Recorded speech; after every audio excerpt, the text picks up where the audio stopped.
The Song of Troy is on its way into game. And with that, we're now getting more information about the mechanics of the KvK story, about the deities with the support skills, and the release of Hector and Achilles, and all the things that encompass this awesome KvK story I think we're all going to love. So the developers put out a video on the Rise of Kingdoms channel with Leo and Agoose, and they went through the whole thing. So we're going to watch it all together, and we're going to have some reaction. We're going to help explain what these different skills, how you use the deity, how you can use the different currency to enhance different things in the game. And so we'll go through all that right here.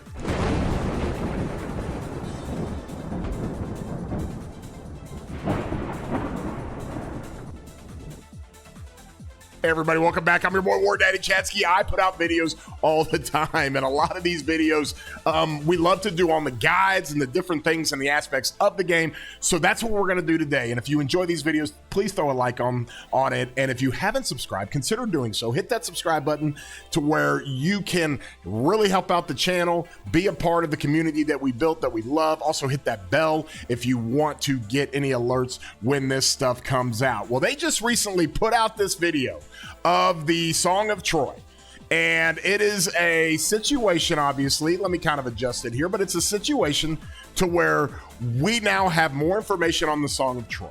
We have more information on how this thing works out. Of course, if you don't know, this is the new KvK that's coming out, and from that, as we get into game here, I'm finishing up my KvK here in 606. And since I'm finishing up my KvK, we can honestly go through the next KvK story and how that all works out, because now Song of Troy is gonna be released on the next pop. So if we come in here, we're gonna watch this, okay? Because we have gone through this thing, and it's gonna start with the video, and then Leo and Agoose is gonna talk more about how this thing works. So let's do that, and let's go through it and see exactly how this thing does it. We're all gonna watch it together. I can react with it and stop the video. Of course, we're gonna go through the whole introduction of this thing. We've seen it and how it works. All right. On our way to the enemy front. Okay, Leo. So just sit tight till they open the gate.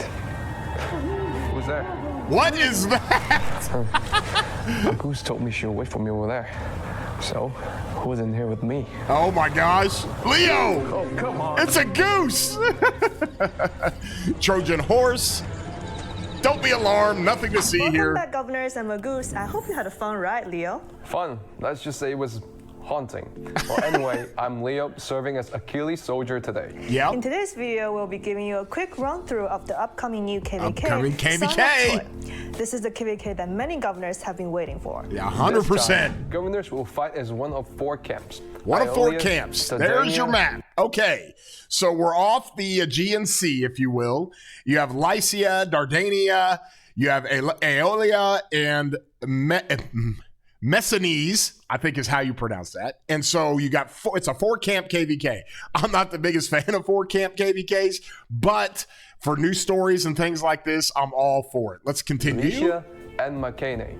4 names straight out of the legend. Makane. Ready to clash I think it's more. Makane? This new story, we're also welcoming 2 brand new commanders, Achilles and Hector. Yes, we know all about them. Already revealed. Already You can revealed. actually try them out first in the first strike. All right, the first strike is going to give us a chance to try them out first. I believe they did this thing with Hector, so now this is what it looks like, the first strike event in the game. Before deciding to recruit them. So how do you get them? 2 special events will 2 be special available. events, okay. In Trojan Treasures, you can use Trojan keys to open chests and recruit Hector. Trojan Treasures, you can use Trojan keys to open chests and recruit Hector. Okay, there must be a way that we can get those keys, different events for different things. Okay, we'll continue. Trojan keys can be purchased directly from the event shop. Oh, okay, so this is kind of a paywall here. We're going to have to get the event shop. You can get the keys from the event shop. You can maybe, I guess, get lucky enough. If you look at this, you can get lucky enough to get a free key right off the bat. You get 5 free keys, it looks like, and then you can open this thing up, and then obviously you can use gems or you can buy the bundle. Okay, so that's kind of a nuanced situation in the game. You've got it's the same thing with the wheel. They give you a chance to buy bundles to get more spins on the wheel, and this looks like the same thing for the Trojan treasures. Directly from the event shop. To recruit Achilles, you can get him through the... So now we got to buy Achilles, and it looks like you can get a whole bunch of gold heads from Achilles. I wonder how that works. Bundles. It works just like the Ragnar Prime event. Okay, so it's just like the Ragnar Prime event. I can't remember how many heads you get. 10 here. I think you get 10 here, 10 here. I think it's 30 heads or 50. I can't remember exactly how many heads of Ragnar we were able to get, but Achilles is the same format, so another paywall situation to get these commanders. Okay. And if you join this KvK, you will have the chance to unlock the legendary accessory. Oh, okay. The legendary accessory at the end of this chapter. All governors will unlock the legendary accessory emblem of Nike. Okay. Which can be equipped to Achilles or Hector to greatly enhance their abilities. Okay, what does this mean? Does this mean that the troop type situation that we talked about, to where it's like Ragnar and his accessory, to where you can make him an archer commander or you can make him a cavalry commander? How does this work?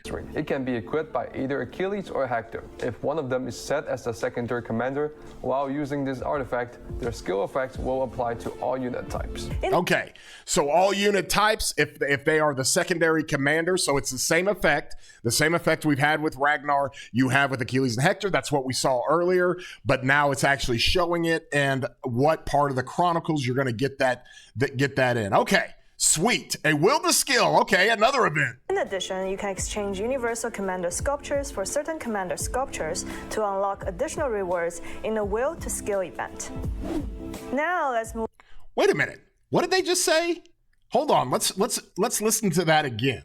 Because I think In addition, you can exchange Universal Commander sculptures for certain Commander sculptures to unlock additional rewards in a will to skill event. Okay, so much like the Ragnar thing, if you put your Universal heads into either Achilles or Hector, whichever one, they were vague about that, you get different rewards, and that's the will to skill situation, so you actually get rewards by doing Now let's move on to the unique features of this new story. Unique features. We'll start with the Pantheon, where you can choose a Greek deity to receive their blessings. Okay. Your patron will grant you unique active skills and other Athena, this is the patron. This is the situation where you have these deities. Okay, and for anybody that doesn't know, you have Athena, Artemis, Apollo, and Poseidon. These gods in the story of Troy, or in the Trojan War. So you have these deities, okay, they were all a part, obviously, of the Trojan War, and they're going to now release the skills on how these things work. But choose wisely, so you have blessings. Because once you've made your choice, it won't be easy to change later in the KvK. Choose wisely. Once you choose your choice, it won't be easier to change later in the KvK. Okay. After choosing your patron, you'll need to earn patron experience to get patron points. You can do that by completing Bastion quests. Okay. New skill Arena. tree for the patron. So choosing your patron, you can get different currency to enhance the skills on the patron. Let's take a look at what each of these gods can do. Athena, the most well-known goddess from Greek mythology, takes on the role of a powerful support in this story. Let's go, Athena! And healing to her allies. Her core skill include Ergain. Once per day, you can claim a random wisdom scroll. So once a day, we can claim. What is this? Once a day, you can claim a random wisdom scroll. The type of tier of the scroll you can receive depends on the current scroll pool. Pool 1 includes Demeter scroll. Pool 2 includes a Demeter 2 scroll, an Argonaut scroll, low odds, and Asclepius scroll. And then pool 3 includes the Demeter scroll 3, the Argonaut scroll 2, and the Asclepius scroll 2, higher odds. Okay, so you get things by this particular skill. Once per day, you can claim a random wisdom scroll. Okay. Promachos. Okay. The caster's troop and nearby friendly allied troops, up to 10 troops total. 10? Wow, gain a 5% bonus to damage dealt. Whenever any of the troops severely wounded or kills 10,000 tier 4 or tier 5 units from the enemy camp, you receive 20 level 2 resource packs, up to 30 per skills cast. Okay, so this is a situation with a 15-minute duration. So there's a cooldown on this of 15 minutes, or during a 15-minute duration. There's a cooldown of this of 240 minutes. So what is that, a 4-hour cooldown? So you can grab level 2 resource packs, and you give an enhancement to bonus damage dealt to up to 10 allied marches around you. Okay, so that's a support situation. Increases the damage of nearby allied troops and grant resource packs based on the number of severely wounded or defeated enemies. Okay.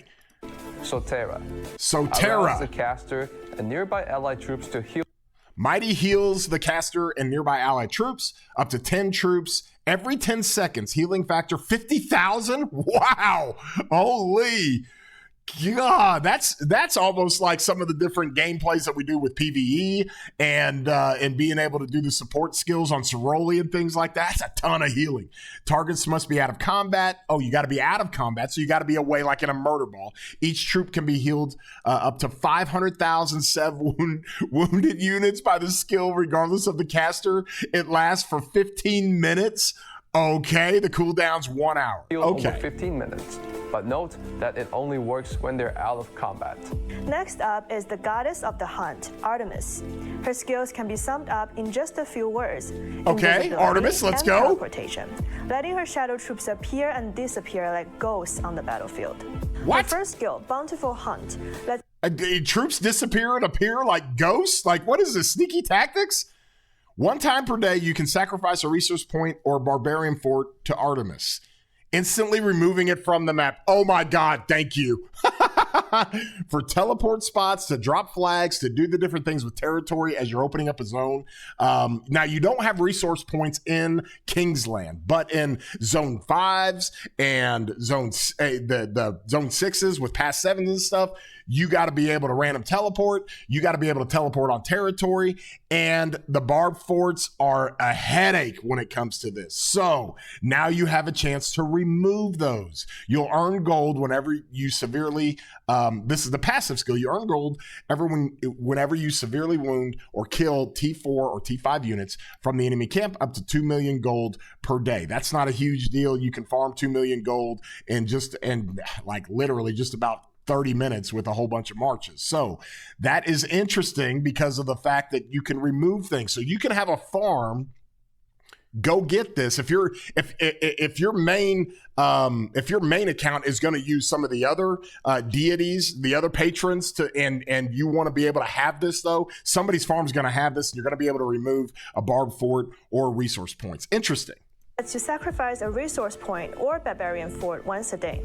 As a passive effect, you'll also earn gold whenever you severely wound or kill high-tier enemy units. Okay, so Bountiful Hunt. Pass allows you to teleport up to 10 friendly or allied troops to an aligned troop within the same province, while also boosting their attack. It's like a mini master strategy. It's like a mini master strategy. Hold on. What do we say? 20 seconds after this skill is cast, a teleport circle appears around the caster's troops. The circle can teleport up to 10 friendly allied troops. So you're saying I can run a march all the way across the map. You can have multiple people doing this, and then you can use moonlight paths. And when you do, it creates territory for you to literally teleport in a 20-second period, like you're teleporting on an obelisk in enemy zones. Oh my gosh, this is crazy. The teleport troops gain 10% attack for 3 minutes. Visible troops cannot be teleported. Wow. Absolutely crazy. In province, while also boosting their attack. It's like a mini master strategy. Wow. Dark Moon Ambush makes your troops invisible and increases their march speed for 5 minutes. When they enter combat, they'll come out of invisibility and gain rage instead. Okay, so for 10 seconds after using this skill, God, there's so many like arc skills attached to KvK now. The caster's troops and nearby enemy troops, up to 5 troops total, become invisible and gain 100% march speed for 300 seconds. That's 5 minutes. The invisible troops cannot be hit by AoE skills. When entering combat, they will come out of invisibility, losing the march speed bonus, and they will be gaining 1,000 rage. That is like an ambush tactic. You're like, everybody, we're gonna go undercover stealth and go behind the enemy lines, and then boom, everybody go attack at once. You got 1,000 rage. You're firing off skills. Unbelievable how this works. Minutes. When they enter combat, they'll come out Okay, of so you have Athena and Artemis. So Athena and Artemis are more support. Okay. The next 2 gods are all about raw force. They're all about raw force. Okay, so this is what more of your mains are going to have. You got Apollo and you got Poseidon. So let's see what they do. This time is taking on the role of a siege cannon, enhancing the strength of your ranged troops. Apollo's Radiance instantly grants 4 hours worth of resource output. Its passive effect allows your ranged troops to directly attack enemy alliance strongholds. We're going to give Siege more buffs. Your ranged troop directly attack an enemy alliance stronghold durability. We've seen this in Keener Blades. In Keener Blades, you have these siege towers that you can use, and you can knock down the durability of a fort very, very quickly. So the durability reduced depends on the damage dealt. Siege units attack times the troops of the units. And it's divided by 10 million. Up to 50% of the stronghold's max durability per attack. You can reduce up to 10,000 points of durability per day this way. Okay, so I don't know if this works with, you have multiple people hitting it, and you can damage up to 10,000 points per day. I have no idea, but it says up to 50% of the stronghold's max durability. So you can knock the durability of the stronghold, which is of the fort or the flag. You can knock that down to 50% so quickly. So let's continue. Achilles Cannon increases your attack range for 30 minutes, but slightly slows. Achilles Cannon. Okay, so all you siege players are going all in on Apollo. Let's go. Rage recovery and limits your attack angle. And Solar Chariot lets your troop launch range attacks without switching to range mode. So you're telling me that they created 4 deities, 4 patrons that you can use their skills, and one in Apollo. Apollo's the one, and like all his skills work for siege? Like, oh my gosh, what are we doing? All the siege mains are going to lose their minds and try to crush everybody. Holy cow. Though it loses 15% attack.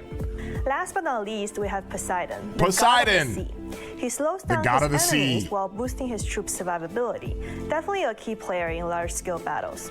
Violent Waves lets you... Okay, Violent Waves. You can instantly defeat 7 barbarian troops per day without spending any action points. Oh, that's kind of nice. Whenever one of your field troops enters combat, your troops and up to 5 nearby enemy troops lose 50% march speed and deal 30% more range counter attack. So your troops and up to 5 nearby enemy troops lose 50% march speed. Okay, so you're slowing the enemy down, but you're slowing yourself down too. Okay. And you deal 30% more range counterattack damage for 10 seconds. I wonder how that works and how that goes. Okay. Resets every day at 0-0 reset. Interesting. Okay. So let's keep going.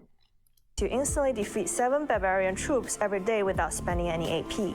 When your troops enter combat, both sides slow down but deal 30% more ranged counterattack damage. Shield of the Sea reduces the damage. Okay, so if you're getting, this is like the counter to Apollo. So if you're getting hit by siege, you can run up the range counterattack damage.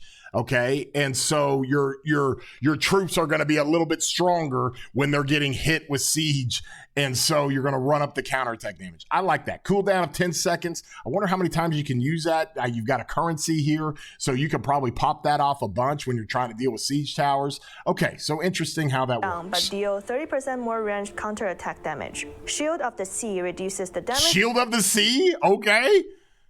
Your troops deal 10% less damage to and take 15% less damage from all troops other than the current target. Okay, interesting. So your troops are going to deal 10% less damage to targets or to troops, enemy troops that you're not targeting. Okay, I'm going to deal less damage on my AoE. but I take 15% less damage from all troops. Okay, so it's saying your troops are just going to deal 10% less damage to and take 15% less damage from all troops other than their current target. So basically, the AoE effect is not going to be as good. However, you getting hit with AoE is going to be actually a 5% net positive on the less damage you take. Okay, that's an interesting situation. Your troop takes from all enemies other than their current target. Unrelenting Fury makes you gain 30% damage resistance if one of your troops has less than 50% units remaining and is surrounded by more than 10 enemy troops. Which page? Wait a minute. What is that? While this skill is active, if one of your troops has less than 50% units remaining and is surrounded by 10 enemy units, it gains 30% damage resistance. Okay, so we're just going to run Attila and we're going to put him with Achilles and we're just going to run it into a murder ball and get 30% damage resistance. I guess so. That works out awesome. Okay. 50% units remaining and is surrounded by more than 10 enemy troops. Which patron would you choose? We're very curious to know in the comments. And of course, we have to talk about the Trojan horse, right? It's easily one of the most exciting and mind-twisting features in this story. Mind-twisting feature. That's their words. Ready to change how you fight. Here's how it works. Once your camp occupies a Crusader fortress, it will automatically start building Trojan horses. The leader and counselor of the alliance holding the fortress can assign finished Trojan horses to other alliances in your camp. Okay. These Trojan horses. So whoever in the coalition is leading the coalition and you build a Trojan horse, you can give the Trojan horse to any of the alliances in your coalition. Okay. Locations in the Lost Kingdom, except altars of darkness, and can be. Okay, so you can put troops in the Trojan horse before you send it to where you want to go. Okay. Into a horse fort. Although not in the King's Land. Traveling forts. Once built, a horse fort counts as a valid alliance territory. While a horse fort is under construction, it acts as temporary alliance territory. Okay. Your coalition members can teleport into it. That's fast build time. The build time's 1 minute. All right. That won't be protected from the attacks yet. It's strategic, it's mobile, and it's a total game changer in this battlefield. It is. That is mind twisting. So you're literally going to allow us to build, to put troops into basically a fort, and then the fort moves across the map, and then you drop it, and all the troops build it immediately. And then once it's built, I guess the time duration is 1 minute. Once it's built, you can teleport your cities. I talked about this on that territory. Now, from that standpoint, I think the building might be a little bit scuffed here. This might be just an example. But while it's building, you can literally, or when it's completed, you can literally teleport your cities on it. Now, they said that while it's building, that's when you can teleport your cities. Let's see what she says again. Into it, but no, cities inside won't be protected from the attacks yet. It's strategic, it's mobile, and it's a total game changer in this battlefield. It is. Thank you, Agoose. Another special feature in this KvK is the Olympian Arena, where you can jump Olympian into Arena? one-on-one battles. One-on-one battle? During the duel period, you pick a side and send your troops to the arena. Oh, we're running Once they're there, Attila? your troops will automatically face off against enemy troops in one-on-one battles. It's a perfect mix of strategy and thrill. You get to see how your troops stack up without micromanaging every move. And that's it for a sneak peek of Song of Troy. Okay. With the Pantheon. Big thank you to Leo and Agoose. And as we kind of look at this overall, we got to be in a situation to where we are continuing to develop the game. All these different deity skills. Nothing really game changer when it comes to some of these skills and how it works. Nothing really game changer when it comes to the support skills of this. And so from there, I think overall, it gives us all these different options, all these different things that we can do. You've got all these different skills that you can run from Artemis, from Athena, from Poseidon, and from Apollo. The Trojan horse is an interesting factor in it. We're going to have more content on all of this. They told us how Hector and Achilles can be attained. And so this is the new KvK story. I hope we go fight this in my main account at 606 to give you all the content when it comes to this, because this looks like a fun KvK, a Pioneer KvK we can have a blast with. So If you enjoyed this video, please throw a thumbs up and like it. If you haven't subscribed, consider doing so. Big ups and big thank you to Agoose and Leo for doing these fun videos to release some of this different stuff. And with all that being said, you guys have a wonderful day, broskies.